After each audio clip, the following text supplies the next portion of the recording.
We did the Western Conference, so now it's time for the Eastern Conference. I think this one will be a lot more controversial seedings wise because I have some teams and I think I'm much more high on them than a lot of other people may be. So you know what? If you don't agree, it's just my opinion. We can talk about it down below in the comments. And let's get right into this. At number 8, I have the Miami Heat. Dwayne Wade has retired. Josh Richardson got traded for Jimmy Butler. And you got rid of Hassan Whiteside, who was really quitting on the team. Overall, they got much better this offseason just by getting Jimmy Butler and getting rid of Hassan Whiteside. Now Bam Adebayo has the chance to shine, and I really like that. They also drafted Tyler Hero, who I think will be a good player in this league, kind of like Landry Shamet, who his ceiling's not going to be super high, but he's going to be a really good role player in the future. And yeah, that's basically it. I think the addition of Jimmy Butler is going to get them into the playoffs, but it'll only be good enough for the 8th seed. Up next, I have the Orlando Magic as the 7th seed. Now, I just mainly think it's a lot about development and things like that. I think Jonathan Isaac is going to have a fantastic third season, and I'm hoping his scoring gets better, but he's already a really great defender, and Terrence Ross re-signed, and so did Nikola Vucevic. So I think this team is going to be back in the playoffs. I certainly don't think they're going to get worse. So and they do have an identity now. They are a defensive team, and I'm hoping Steve Clifford can bring the best out of these guys. So I'm excited to see what the Magic do this season. Now, every one of these teams, 6th seed and above here in the East, just like in the West, I think these teams are going to be good teams. Maybe not title contenders. Not all of them may be title contenders, but I do think they're all going to be good teams. So, at number 6, I've got the Toronto Raptors. Now, obviously, the elephant in the room, you lost Kawhi Leonard. But hey, you still have OG Anunoby, you still have Kyle Lowry, you still have Fred VanVleet, you still have Marc Gasol, you still have Serge Ibaka. Should I even go on? And obviously you still have Pascal Siakam. And Siakam is going to take a gigantic leap once again this season. He is going to be an all-star this time, and I'm really confident in that. He is just so good. He can handle the ball. He can play defense. He can make plays for other players. I am really, really high on Pascal Siakam. And yeah, I don't think the Raptors will be an Eastern Conference powerhouse, but I do think they'll be the 6th seed. This next one may be a little controversial. At number 5, I have the Brooklyn Nets. No doubt the Brooklyn Nets got better. They added Kevin Durant. They added Kyrie Irving. I guess DeAndre Jordan makes them better. I don't know. But they're going to develop Karis LeVert very nicely. There's still Spencer Dinwiddie. You still have Joe Harris, who was the best three-point percentage last season. And of course, you've got Jarrett Allen. So, why are they not higher?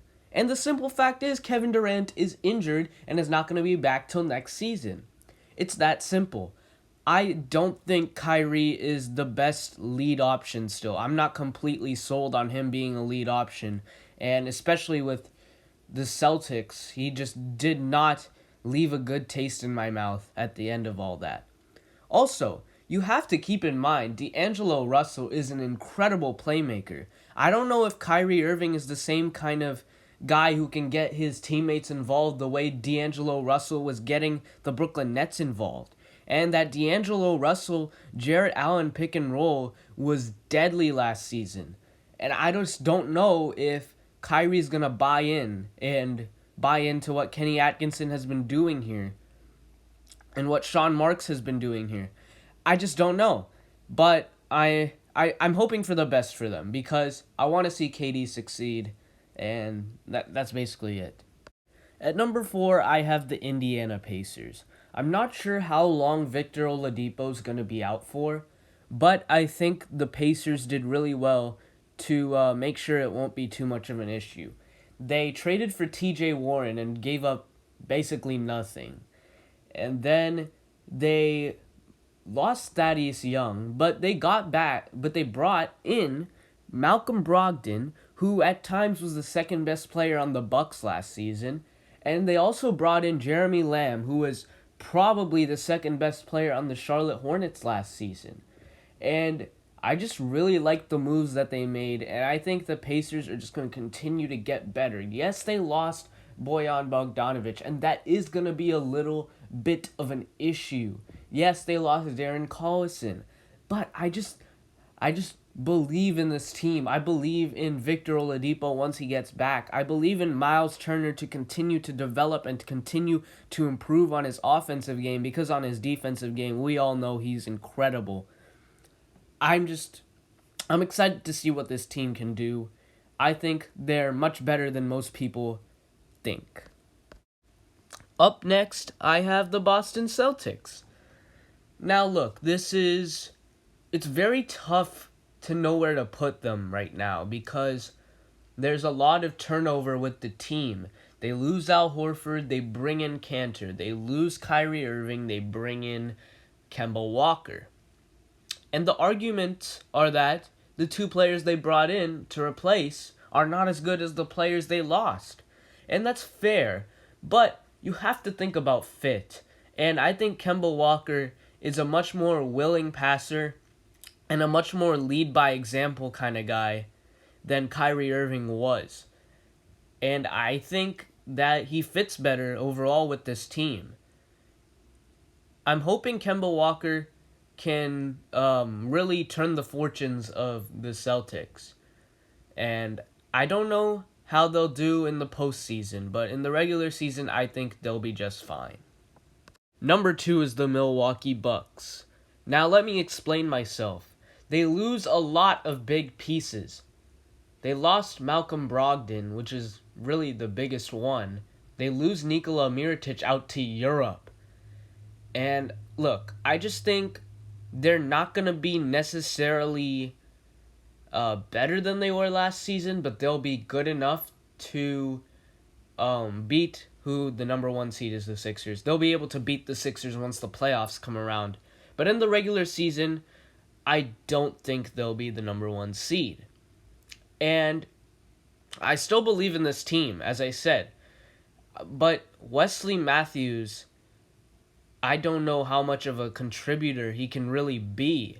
And their bench is still not the greatest. So, I don't know. They have a lot of work to do, and they still have to prove me wrong here. But I'm really rooting for them and hoping the best for them because Giannis is a fantastic player. Hopefully he can develop an even more consistent jump shot, which we've seen he's taken strides at the past few seasons. So we'll just see how it goes. Now, this is a team, the Philadelphia 76ers, the number 1 seed in my predictions, that everyone was saying is the champion of the offseason or whatever, at least in the Eastern Conference. And I do think they made some great moves, but Al Horford for that much money is going to be a very short-term benefit. I think it's going to turn sour on them pretty soon. I hope they can utilize Tobias Harris properly this time, and I think they should have gotten rid of Harris and instead kept Butler, because Butler was the guy who was the second option for them last season. He was making a lot of clutch shots for them. And Joel Embiid, we know he's going to be great. It's going to be about his health once again. Josh Richardson should be good for them. But at the end of the day, it's going to be all about Ben Simmons and whether he's going to be willing to shoot. He doesn't even have to make the shot. He needs to be willing to shoot. Because without him being willing to shoot in the flow of the offense, their offense is going to become predictable and they'll be shut down in the playoffs, and it just will not be a good way to end the season. So, Ben Simmons, I implore you to start shooting. Just shoot the ball. It doesn't have to go in at first. It doesn't have to go in at first. But you just gotta shoot it, man. You gotta do something. So, what do you guys think? Let me know down below in the comments section. Remember to like the video. As far as my next video, I think it'll probably be ranking the Warriors 2018-19 season jerseys. So all 6 jerseys that we wore last season. I'm going to be ranking those and giving my opinions on them. And yeah, that's basically it. Thanks for watching this video, guys, and see you all in the next one.